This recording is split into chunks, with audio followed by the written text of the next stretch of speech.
But as the rhythm began, something remarkable happened. He stood, with effort, with pain, but he stood, and then he sang, "Cupid, draw back your bow." The stadium became a cathedral. No one moved. People cried openly.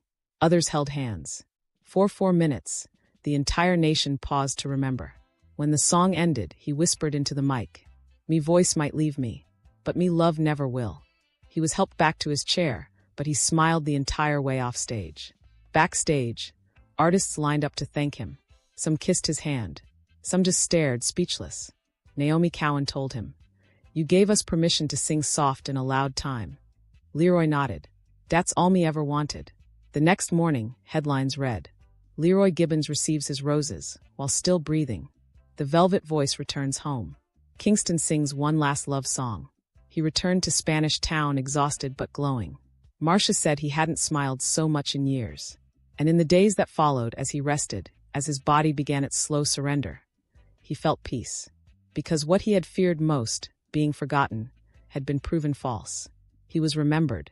He was respected. He was loved. Tune into Leroy Gibbons, the Velvet Voice of Dancehall on the History of the Caribbean's podcast to hear more. Click the link in my profile and start listening now.